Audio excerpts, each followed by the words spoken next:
V letu 2009 so že zgradili 3350 metrov omrežja, letos pa nameravajo še približno 1 kilometer. Ta del je predviden dejansko navezava od obstoječe gradnje do same čistilne naprave, ki je oddaljena cirka 300 metrov izven naselja, in pa znotraj naselja pri osnovni šoli in pa pri novem delu naselja.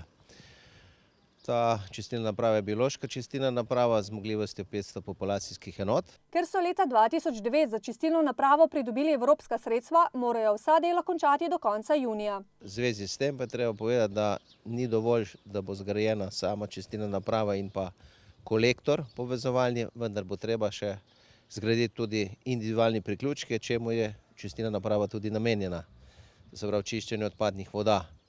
S temi so pa v celoti seznanjeni krajani in krajevna skupnost, s katerimi smo imeli že nekaj razgovorov. Na čistilno napravo se bo priključilo celotno Podbočje, dolgoročno pa načrtujejo še priključitev Žabjeka in spodnjega Starega grada.